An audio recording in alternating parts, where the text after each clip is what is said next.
Okay, just wait for YouTube to fire up. Is it working? Don't worry, I'll have a I'll have an intro, so this won't be as much of a problem. Right, welcome back, history seekers, to another episode of Fistory.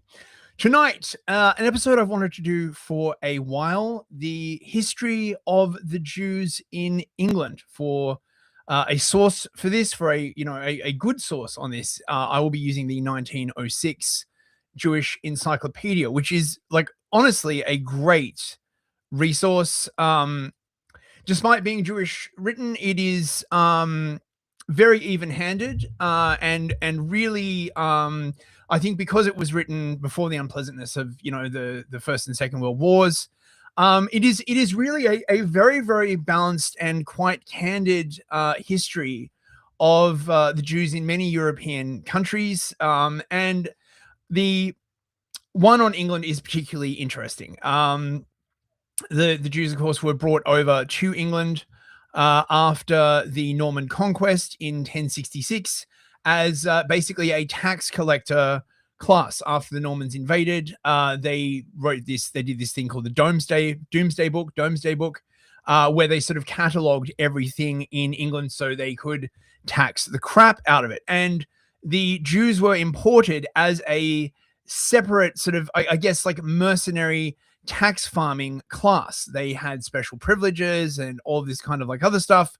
And they used this position to, fleece the English people, which eventually resulted in all kinds of trouble.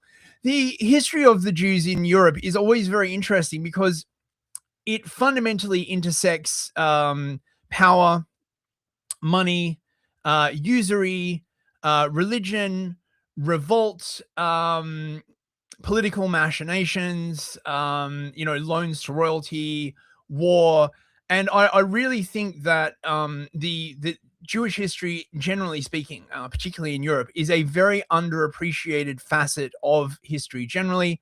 And I really think that if you want a true and comprehensive history of any European country, you need to account for this part of history, because it very, very frequently resulted in eruptions, expulsions, disputations, and because of their sort of the Jews' very, very generally sort of close relationship to power, both because of their access to money, their ability to make loans, particularly in times of war.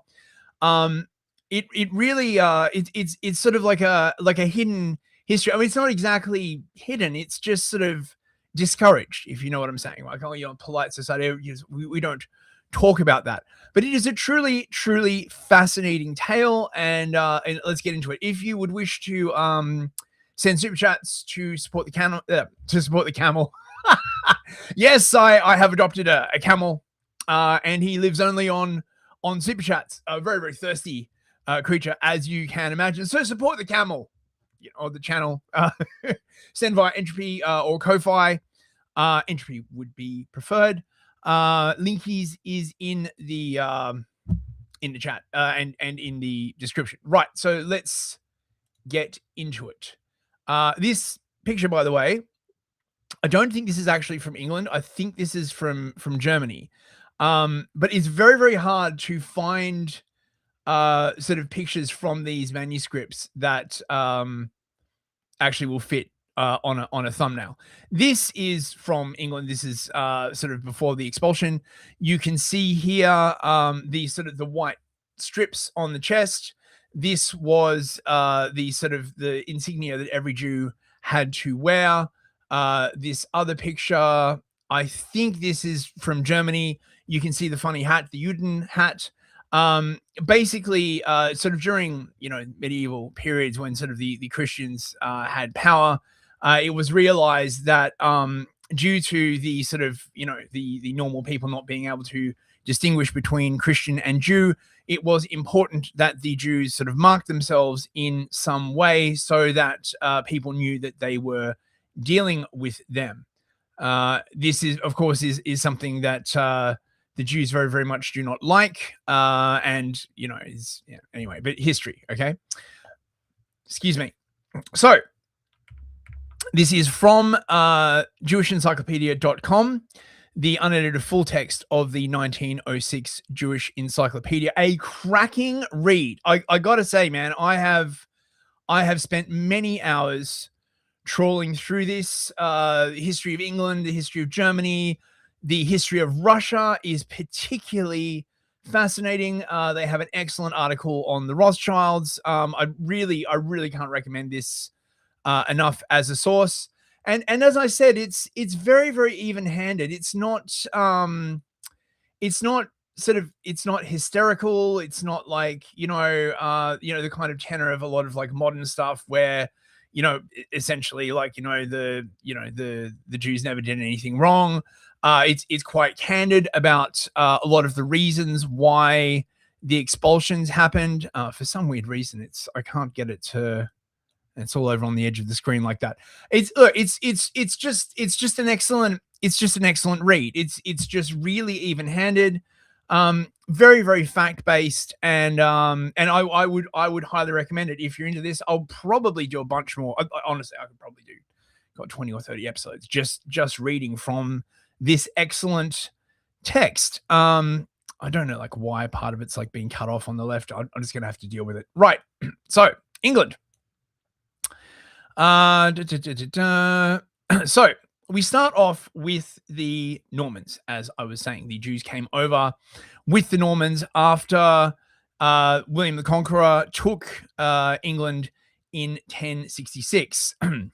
There is no evidence of Jews residing in England before the Norman conquest. The few references in the Anglo-Saxon church laws either relate to Jewish practices about Easter or apply to passing visitors. The Gallo-Jewish slave traders who imported English slaves to the Roman market and thus brought about the Christianizing of England. I don't know about this, but this is another frank admission that you find all through this encyclopedia, which is that there was large Jewish involvement in the slave trade. Of course, this is basically historical fact. William of Malmesbury distinctly states that William the Conqueror brought the Jews from Rouen to England, and there is no reason to doubt his statement. The conqueror's object can easily be guessed. From Domesday, as I said, this is the Domesday book, which was the complete cataloguing of every single asset in England so that it could be taxed. From Domesday, it is clear that his policy was to get the feudal Jews paid to the royal treasury in coin rather than in kind. To pay something in kind means to give stuff, so if you were to pay someone in wheat, that would be said to be paying in kind. And for this purpose, it was necessary to have a body of men scattered through the country that would supply quantities of coin. At first, the status of the Jew was not strictly determined. An attempt was made to introduce the continental principle that he and all that were his were the king's property, and a clause to that effect was inserted under Henry I, in some manuscripts of the so-called Laws of Edward the Confessor. But Henry granted a charter to Rabbi Joseph, the chief Jew of London, and all of his followers, under which they were permitted to move about the country without paying tolls or customs, to buy whatever was brought to them, to sell their pledges after holding them a year and a day, and to be tried by their peers, to be sworn on the Pentateuch. Right, okay, so I'll just break this down a bit, okay? Now, this is very, very important. Around 1066, so the sort of the start of the 12th century, most of England was feudal, and there were many laws that applied to the peasants. You couldn't just go wherever you wanted. Peasants were generally speaking bound to the land of their lord. You were not allowed to buy and sell freely. The corn laws were, well, I don't think they were codified for a while, but they were in effect. You couldn't just take, like, so corn meant basically grain. So wheat and someone else commented on, there was another staple crop, millet. But corn was basically grain. So you weren't allowed to, for example, buy like wheat or millet in one part of the country and then move it to another country for sale. a lot of England through this period was subject to sudden famines and crop failures, and sort of keeping these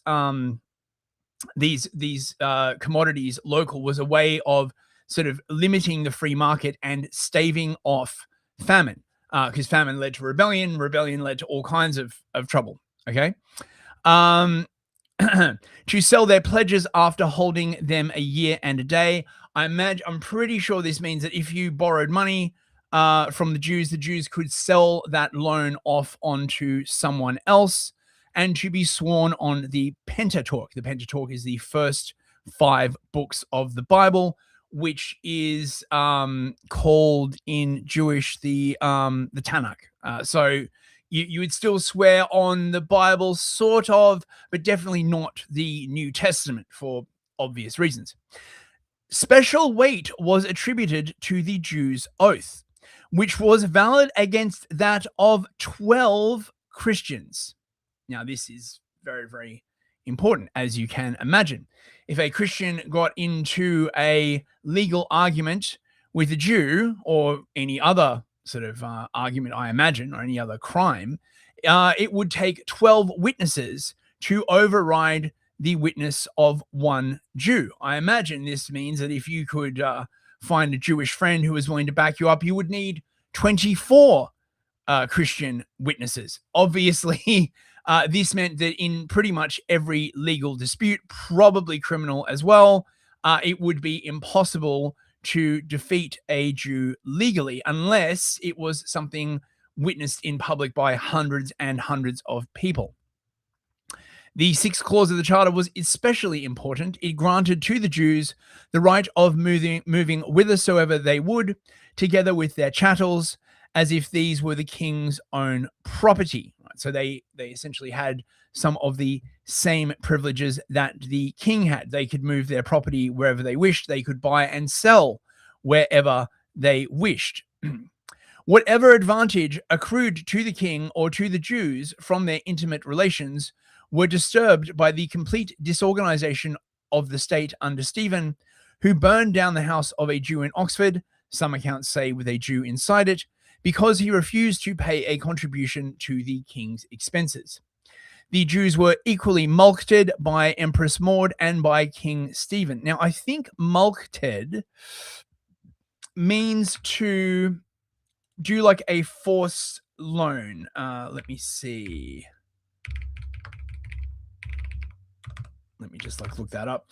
And this, no, not malted, mulcted. And this is a pattern that you will sort of see like along to penalize. Here we go. Right. Mulct, to penalize by fining or demanding forfeiture, to take something from another person by means of unseemly or deceptive methods, to take something from another by means of unseemly or deceptive methods. So this is basically saying that they took money from the Jews. And this is a repeating theme that you see over and over, where although the Jews sort of occupy sort of a position of primacy, they're very, very wealthy due to usury. They frequently wind up sort of impoverishing the population and causing much discontent. The king will occasionally basically make them pay forced loans. Now, doubtless this was not just a revenue raising exercise, but also a way of sort of clipping their wings somewhat. If the power of the Jews at this point was mainly due to their money, then you could take that money from them. This could also be regarded as a form of indirect taxation, if you like, since the money of the Jews coming from usury was really money taken from the people. If the king then took that money, it was sort of, like kind of indirect taxation. Right. So the Jews were equally mulcted by Empress Maud and by King Stephen. It was during the reign of the latter that the first recorded blood accusation against the Jews of any country was brought in the case of William of Norwich in 1144. So not even 100 years after the Norman invasion. This was followed later in the century by similar charges brought in connection with the boys Harold at Gloucester in 1168 and Robert at Bury St Edmunds in 1181. In none of these cases was any trial held. And indeed, the way this is probably framed is, oh, yes, a trial wasn't held, therefore they were innocent. There might be another explanation, which is that the Jews wanted their own courts, right, and only be judged by their peers. I believe it says something in here about that. Here we go. To be tried by their peers.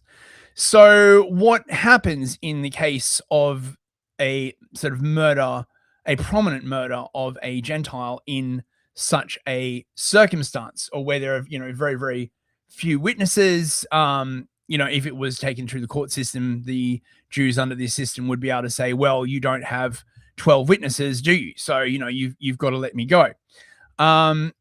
These cases, William of Norwich being the most famous, caused great popular discontent, and is sort of, obviously the sort of modern version is that none of these things actually happened and it was just the Christians making stuff up. That doesn't seem to be the case. There are sort of quite detailed books on this, Blood Passover being sort of the sort of, the example par excellence.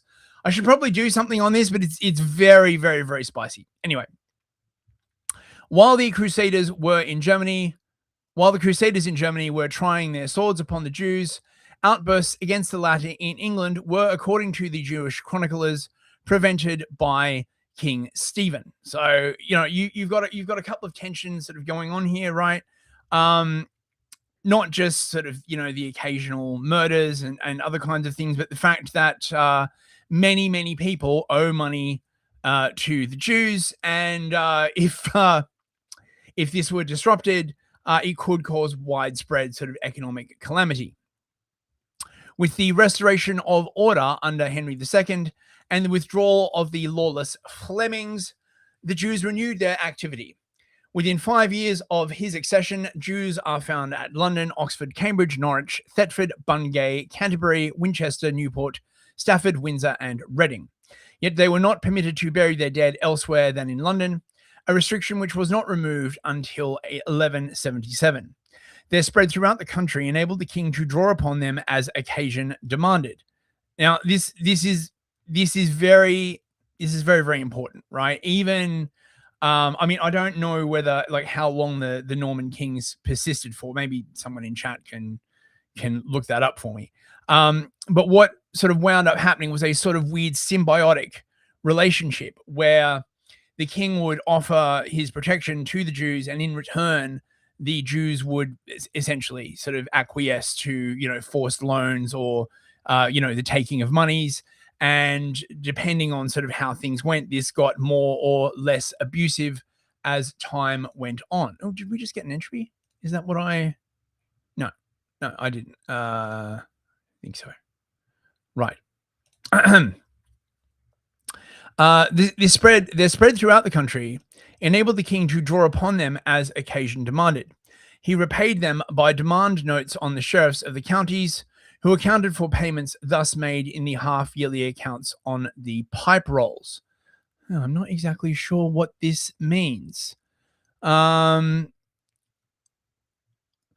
I think what this is saying is that the king would not exactly extort, but demand money from the Jews. And then in return, he would give them the ability to tax farm the citizenry. Tax farming was quite a common practice, wherein you would basically buy the right to tax a certain area of the country. And the king would say, right, I need this much money out of this area. Anything more that you get, you can keep for yourself. This is highly regarded, well, now as a very, very abusive practice because, of course, it prioritizes the tax collectors to extort as much money as possible out of the population. But the king was soon to find out that others could make use of the Jews for political purposes. Strongbow's conquest of Ireland in 1170 was financed by Josquet, a Jew of Gloucester, and the king accordingly fined Josquet for having lent money to those under his displeasure. This is a recurring theme throughout European Jewry. Money for wars, loan money for wars, money for conquests, loans to both sides of a war. Now, in fairness, it could be said that from the Jewish perspective, they don't want to play favorites. If they don't lend money, they're in a pickle. If they do lend money, they are in a pickle. I do get that. I'm just saying, it's not a good look. As a rule, however, Henry II does not appear to have limited in any way the financial activity of the Jews, and the chroniclers of the time noticed with some dismay the favor shown to these aliens in faith and country, who amassed sufficient riches to build themselves houses of stone, a material thitherto used only for palaces, though doubtless adopted by the Jews for purposes of security. Nothing ever changes. Nothing ever changes. You put in place a wide system of usury. The normal people are impoverished. The Jews grow richer. The state backs the Jews in case of loan default, property confiscation. This causes discontent. It just goes on and on and on. Like nothing ever changes. The favorable position of the English Jews was shown, among other things, by the visit of Abraham ibn Ezra in 1158, by that of Isaac of Chernigov in 1181, and by the resort to England of the Jews who were exiled from France by Philip Augustus in 1182, among them probably being Judah Sir Leon of Paris. Yet Henry II was only biding his time in permitting so much liberty to his Jewish subjects. As early as 1168, when conducting an alliance with Frederick Barbarossa, he had seized the chief representatives of the Jews and sent them over into Normandy, while tallaging the rest 5,000 marks. I presume a tallage is also a fine. Man, I'm learning so many weird words today. Let's see, what is the definition of tallaging? Come on. Here we go. Tallaging, tallage, an occasional tax levied by the Anglo-Norman kings on crown lands and royal towns. Right, so to tallage is to tax. There you go, learn something new every day. While taxing the rest 5,000 marks. Gervase of Canterbury. I don't know, I don't know how much money this really is. I mean, I presume this was a fair chunk, right? The pound back in the day was worth a lot. I presume for a while they shifted over to marks. Was this because of the Holy Roman Empire? Possibly. But these would have been relatively substantial amounts. When, however, he asked the rest of the country to pay a tithe for the crusade against Saladin in 1186, he demanded a quarter of the Jewish chattels. The tithe was reckoned at £70,000, the quarter at £60,000.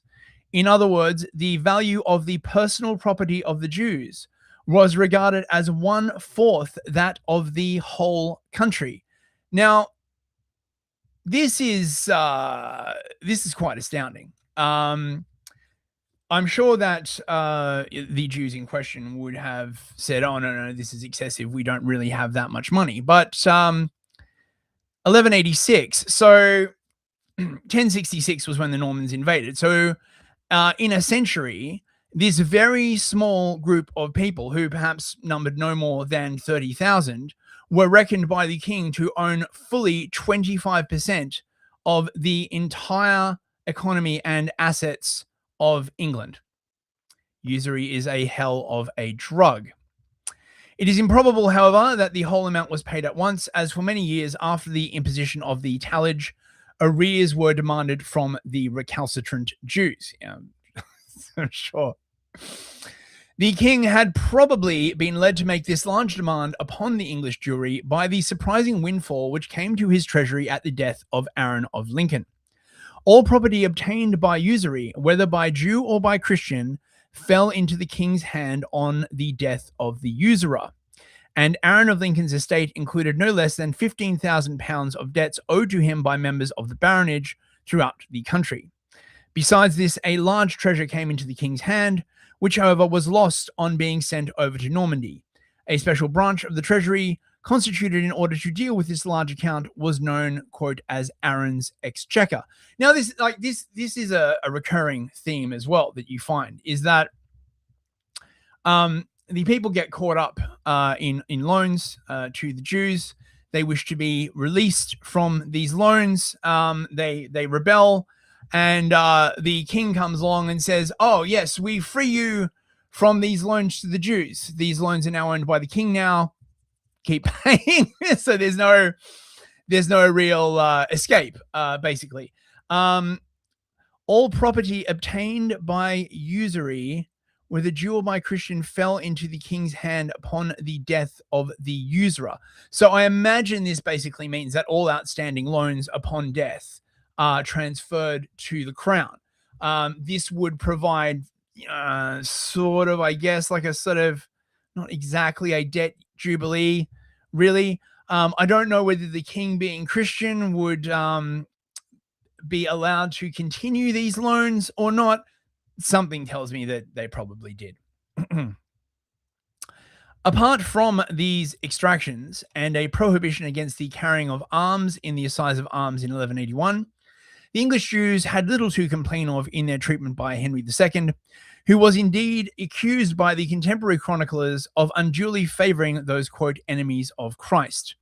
They lived on excellent terms with their neighbours, including the clergy. They entered churches freely and took refuge in the abbey during times of commotion.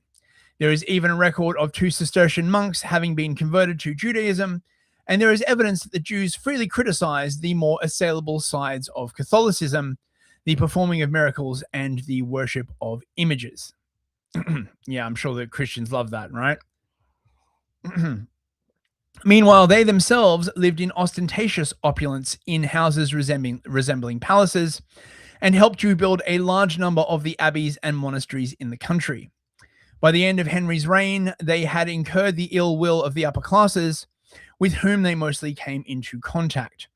The rise of the crusading spirit in the latter part of the reign of Henry spread the dissatisfaction throughout the nation, as was shown with disastrous results at the accession of his son Richard.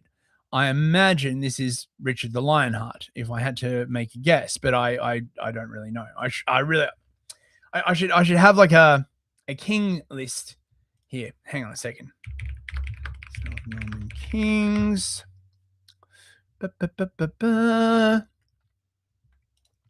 Let's have a look, shall we? List of Norman kings.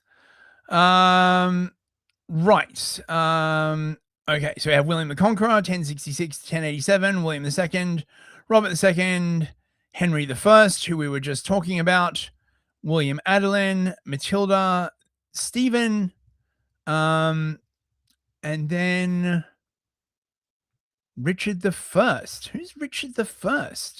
Richard I of Normandy, also known as Richard the Fearless, was the Count of Rouen. No, that can't be right. That's like 200 years earlier. Who are we talking about? Chat. Richard I. What's going on? What's going on here? Unless it's like Richard I of like France. Norman monarchs of England and Normandy. So did Richard take back from the Normans? Oh, see, I really should know more about this, honestly. It's kind of here we go. Richard of York, I imagine. Is this Richard the Third Duke of York? No, 1411. And this isn't right either. Anyone in chat know what the hell's going on here? All right. Well, I'll just have to keep going. This is complicated. Anyway, Richard I had taken the cross before his coronation. on September the 3rd, 1189. Wait, so hang on, just wait. So what if we search for kings of England? Ah, come on. Sorry about this, chat. I'm just curious to see what the hell is going on here. Come on. Keep going. House of Normandy. Right, the House of Normandy ended in 1135. Then I presume the Henry II, Richard I. This is Richard the Lionheart. Okay, right. So, right. Son of Henry II and Eleanor of Aquitaine. Right. Sorry about that. Little diversion, chats. Richard I had taken the cross before his coronation. September 3rd, 1189, a number of the principal Jews of England presented themselves to do homage at Westminster, but there appears to have been a superstition against Hebrews being admitted to such a holy ceremony, and they were repulsed during the banquet which followed the coronation. Ooh. So it seems that Richard I was not a fan of the Jews. The rumor spread from Westminster to London that the king had ordered a massacre, and a mob in Old Jewry, after vainly attacking throughout the day the strong stone houses of the Jews, set them on fire at night, killing those within who attempted to escape. The king was enraged at this insult to his royal dignity, but took no steps to punish the offenders owing to their large numbers. That must have been a lot of people. After his departure on the crusade, riots with loss of life occurred at Lynn, I presume this means King's Lynn, where the Jews attempted to attack a baptized co-religionist who had taken refuge in a church. Right, so a Jew converted to Christianity, and the other Jews attempted to attack him, and he took refuge in a church. The seafaring population, sailors, rose against them, fired their houses, and put them to the sword. So too at Stamford Fair on March 7th, 1190, many were slain, and on March 18, 57 were slaughtered at Bury St. Edmunds. The Jews of Lincoln saved themselves only by taking refuge in a castle. Isolated attacks on the Jews also occurred at Colchester, Thetford, and Ospringe, but the most striking incident occurred at York on the night of March 16th to 17th, 1190. Alarmed by the preceding massacres and by the setting on fire of several of their houses by the mob of crusaders preparing to follow the king, the Jews of York, with their leader Josque, asked the warden of the king's castle at York to receive them with their wives and children. When, however, the warden attempted to re-enter Clifford Tower, which he had handed over to the Jews, the latter refused to receive him, and he called in the aid of the sheriff of the county, John Marshall, to recover the tower. The county militia and a number of York nobles, headed by Richard Malbys, who was deeply in debt to the Jews, besieged the tower, and the rage of the mob was kept alive by the exhortation of a premonstrant monk, who celebrated Mass every morning in his white robe before the walls of the tower. Until, fucking hell, by accident or design, he was struck by a stone as he approached too near and was crushed. So let me get this straight, right? So the Jews go to the castle of York and say, let us in, right? They're there with like the women and the children where, we're being persecuted. And the guy, the warden says like, okay, yeah, sure. Like, come in, we'll protect you. You can go and hang out inside this like tower until things are safe. And then later on he comes along and he's like, knock, knock, we need the tower back. And the Jews are like, you can't come in. And then a crowd starts forming, and every day a monk starts doing mass every morning, presumably to drive them out. And he is then struck by a huge crushed, it says. So it must have been like a big stone block. Like, they just like pushed a block off and like crushed him. Dude, that would not yes. The death of the monk enraged the mob to the highest degree. I can't think why. And the imprisoned Jews saw no hope of escaping death by hunger except by baptism. Well, they're not going to do that, obviously. Their religious leader, Rabbi Yom Tov of Yogni, that's a weird word, exhorted them to slay themselves rather than adopt either alternative. And the president, Joske, began the self-immolation by slaying his wife Anna and his 2 children. Woof. Finally, Joske was slain by Yom Tov himself. The few who had refused to follow their example appealed in vain for pity to the Christians, who entered at daybreak and slew them. Finding that the deeds proving the indebtedness of the rioters to the Jews were not in the tower, the mob rushed to the cathedral and there took possession of them and burned them. So this was all about usury, right? The mob all owed money to the Jews, and they wanted the deeds, the titles, the records of their loans destroyed. This is a recurring theme. You'll see this again. The Chancellor Longchamp attempted to punish the offenders, mainly some of the smaller barons indebted to the Jews, but these had fled to Scotland. Richard Maelbys was deprived of many of his fiefs, but they were soon afterwards restored to him. Most of the nobles mentioned in the records were connected with various abbeys and were influenced by religious prejudice, as well as by the desire to free themselves from their indebtedness to the Jews. Okay, I see. Star of Aaron of Lincoln, 1191. Oh, here we go. This is an indebtedness letter, acknowledging receipt of part payment from Richard Maelbys, afterwards the leader in the York Massacre, 1190, in the British Museum. So I imagine this is a part of a loan contract. Right. The Ordinance of the Jury. During Richard's absence in the Holy Land and during his captivity, the lot of the Jews was aggravated by the exactions of William de Longchamp. I presume this is William Longshanks they're talking about, and they were called upon to contribute toward the king's ransom of 5,000 marks, or more than 3 times as much as the contribution of the City of London. That's right. If I recall correctly, Richard the Lionheart was captured by the Saracens and then ransomed, and they had to do a bit of a, whip around for enough gold, 5,000 marks. I imagine that was a lot of freaking money. On his return, Richard determined to organize the jury in order to ensure that he should no longer be defrauded by any such outbreaks as those that occurred after his coronation of his just dues as universal legatee of the jury. So again, right, we have a sort of tax farming structure, right?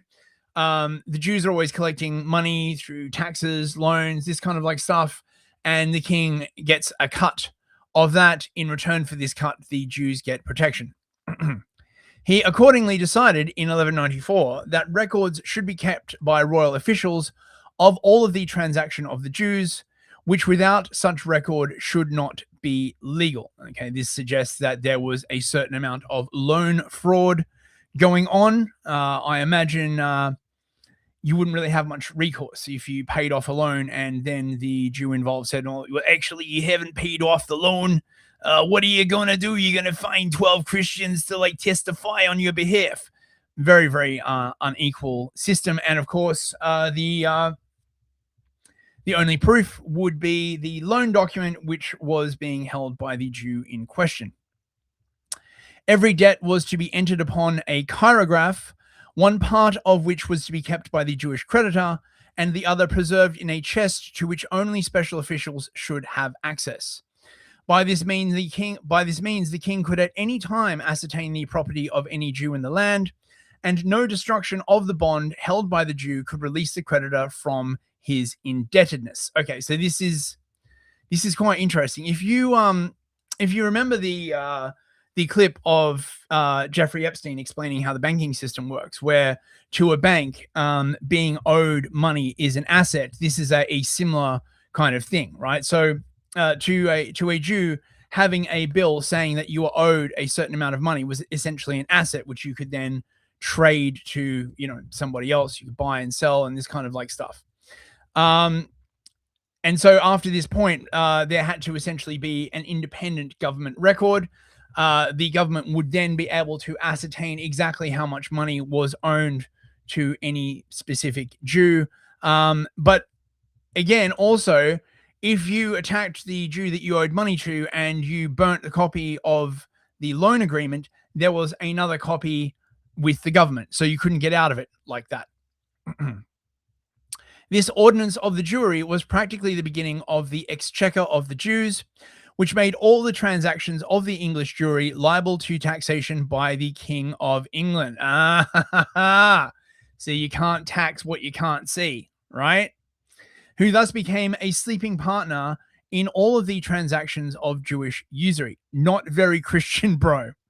The king besides demanded 2 bezants in the pound, that is 10%, of all sums recovered by the Jews with the aid of his courts. So if someone failed to pay and the Jews went and repossessed your farm, I believe the Jews were unable to own land, actually. So when they repossessed land, they had to sell it off to another Christian. 10% the government would get of that. Very perverse incentives. It may perhaps be appropriate at this point to determine as accurately as possible the exact status which Jews had acquired in England at the end of the 12th century. They could not be regarded as aliens any more than could the Norman nobles with whom they had originally come over. Besides, alienage could not become hereditary.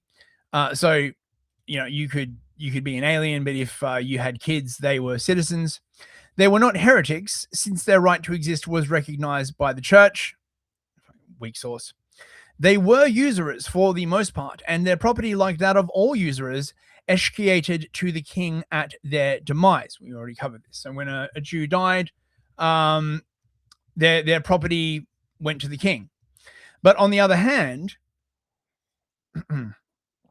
their usurious debts could be recovered at law, whereas the Christian usurer could not recover more than his original loan. Now, this is crucial. So only the Jews were allowed to lend at interest. Christians could not recover any more than the actual amount that they lent. Compound interest. Or at least interest. They were in direct relation to the king and his courts, but this did not imply any arbitrary power of the king to tax them or to take their money without repayment, as is frequently exemplified in the pipe rolls. The aids, reliefs, fines, and amercements. Man, I love the vocabulary in this. And amercements demanded from them were no other than those asked from the rest of the king's subjects, though the amount contributed by the Jews may have been larger. They were the king's men, it is true, but no more than the barons of the time, and they had the special privilege of the baronial rank and could move from place to place and settle anywhere without restriction.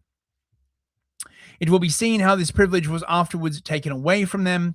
Altogether, the status of the English Jews who partook in the nature of baron, alien, heretic, and usurer was peculiar, but on the whole, their lot was not an unfavorable one, but they did cause a lot of disturbance in the country.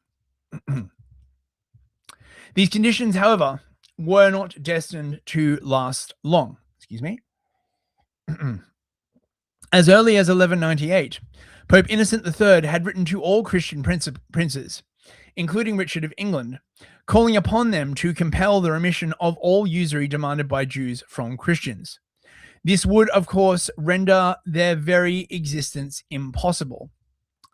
This I hear this argument a lot, that the Jews had no choice but to recourse to usury.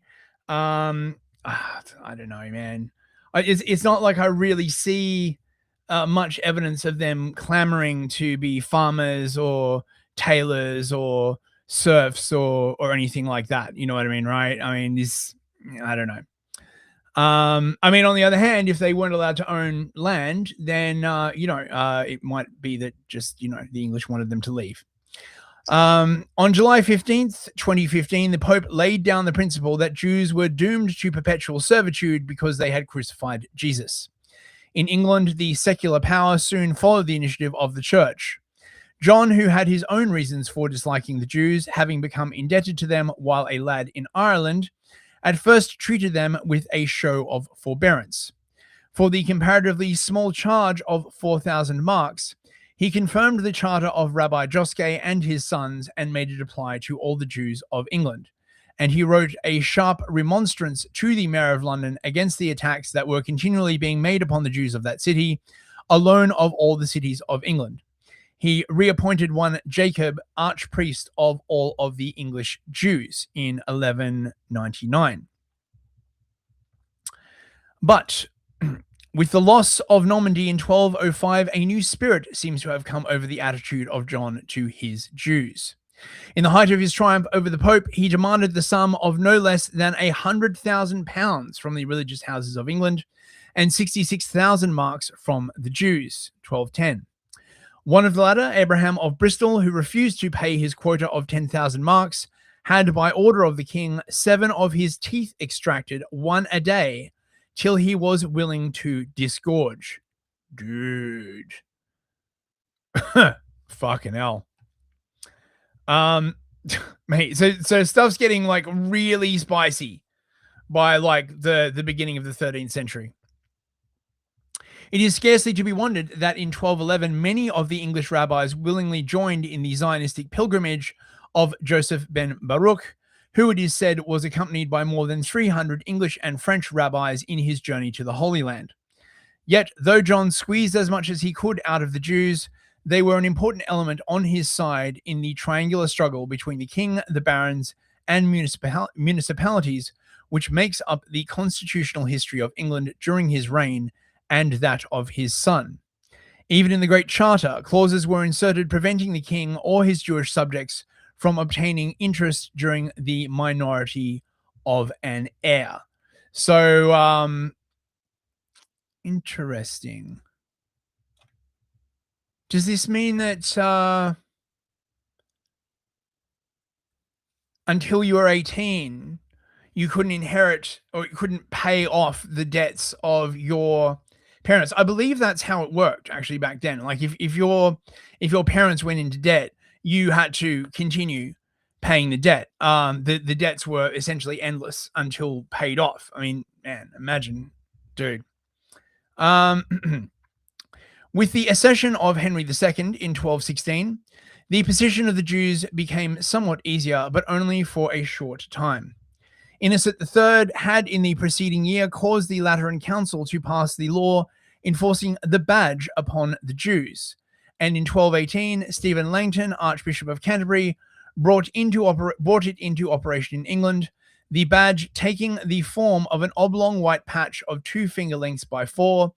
At first, the Jews thought of evading the restriction by leaving the land altogether, and directions were given to the wardens of the Cinque ports to prevent any Jew from passing out of the country without the king's permission. So being the king's men, right, was great right up until it wasn't, essentially, right? This is one of these sort of tricky situations, right? You're the king's men, but you're also the king's men. So when the tide turns and they want to leave, they can't, basically. Wait, what's going on here? Right.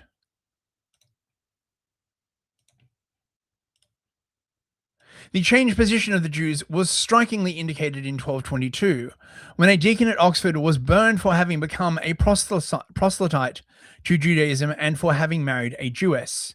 Whereas in the 12th century, several instances of such proselytism had occurred in England, and no punishment had followed the crime. The action of the church was followed by similar opposition on the part of the English boroughs.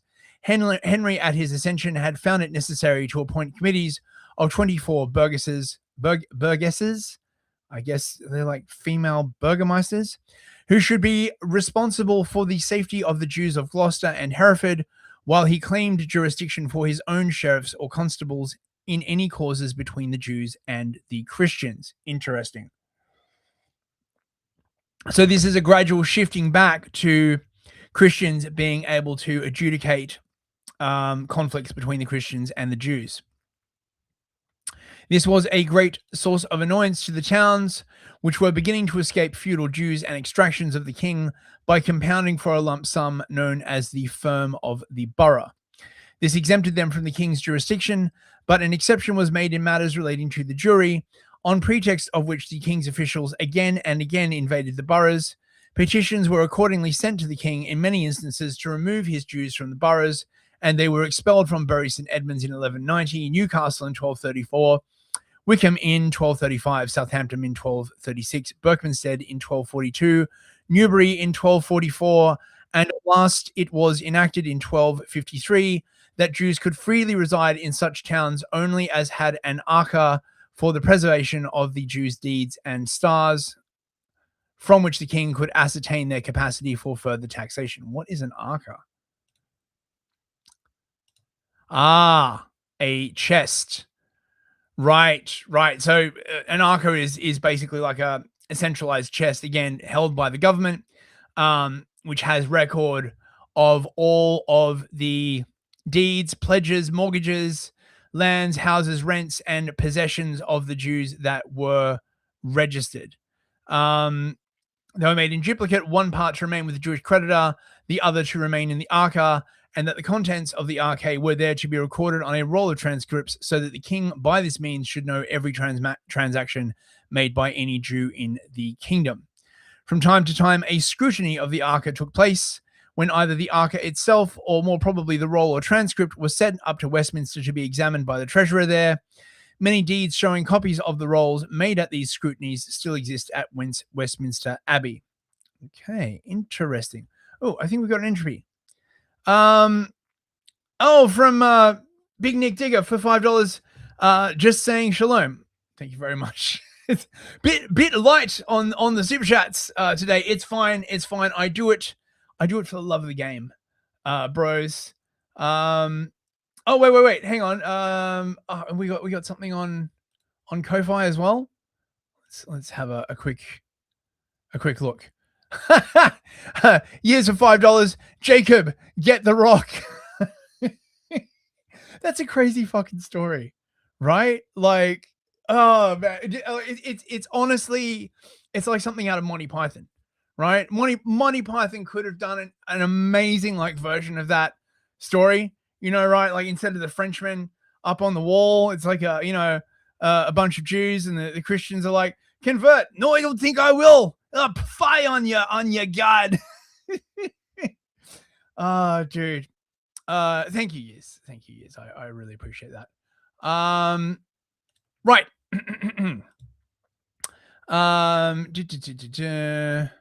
Petitions were accordingly sent to the king, and they were expelled. Yep. Right. So the Jews could only reside in towns that had one of these arca. So like that there was like an actual record of whom was loaning money to whom. I imagine without them, you would get all kinds of strife. You borrowed money from me. No, I don't. No, I didn't. I paid it off. You lie. No, you lie. Like, this is very, yeah. You can see all kinds of like problems, right? Any attempt to evade the provisions of this enactment was rigidly met by expulsion, as from Winchelsea in 1273, from Bridgenorth in 1274, and from Windsor in 1283. By these restrictions, it became impossible for any Jew by change of residence to evade payment of the tallage, which became the chief means of extortion under Henry III, after the beneficent rule of Hubert de Burgh had been succeeded by that of the king's favourites. See tallage.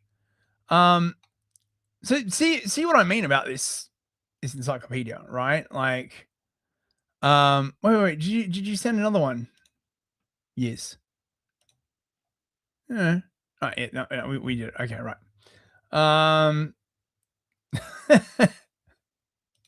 Okay, hang on, wait.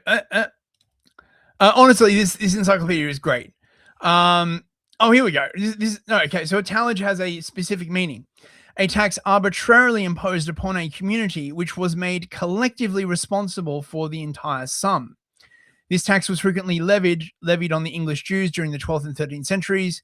A tallage of £60,000, known as the Saladin tallage, was levied on them, for example, at Guildford in 1189, the ostensible object being the crusade then being prepared against Saladin. Another tallage of 10,000 marks, or £6,666, which was probably levied at an earlier date, is also referred to. These taxes were in addition to the various claims which were made upon the Jews for relief, wardship, marriage, fines, law proceedings, debts, licenses, amercements, etc., and which they paid to the English exchequer like their fellow subjects, though probably on a larger scale. It has been claimed that the loss of the income from the Jews is the chief reason why Edward I was obliged to give up his right of tallaging Englishmen in general. Interesting. So, no, mate, we're not even halfway through this article. We'll definitely have to do a second part if you guys are interested. Did you enjoy that? It starts getting more spicy from this point on. Essentially, the position of the Jews becomes more untenable. You start getting the sort of allegations of coin clipping and debasing the currency, and then this leads up finally to the expulsion in, I don't know when the expulsion is, 13 something like that. And then you've got Shakespeare and all this other good stuff that happens in England, and then Cromwell brings them back, and everything is like so much better, essentially. Anyway, thank you so much for coming, everybody. 007, Years the Eunuch, thanks for the super chat. Years, Sunny Jim, Dracon Blade, Total Blackout Painting, Big Nick Digger, thank you also for the super chat, mate. Otto Stormheart, Sunny Jim, Clowntown Chronicle. Check his channel out. It's good. We'll be doing like more stuff. And who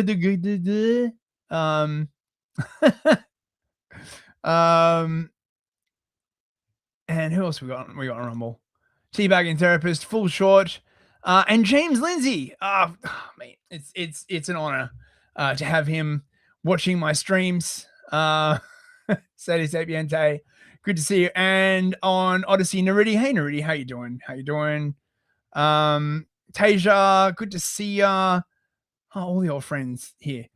Please let me know if I don't know if this is like too complicated. If you need like more like sort of like smooth brain explanations. This is like quite a sort of dense vocabulary of like, but like I said, it's very very balanced, right? It lacks a lot of the frankly sort of hysterical sort of propaganda tones of the kind of stuff that you see in the West post World War II. It's just very, very sort of balanced, and I'm a fan. So thank you very much, everyone. I'll see you next week, and please join us tomorrow night for Artie and Fist. See you.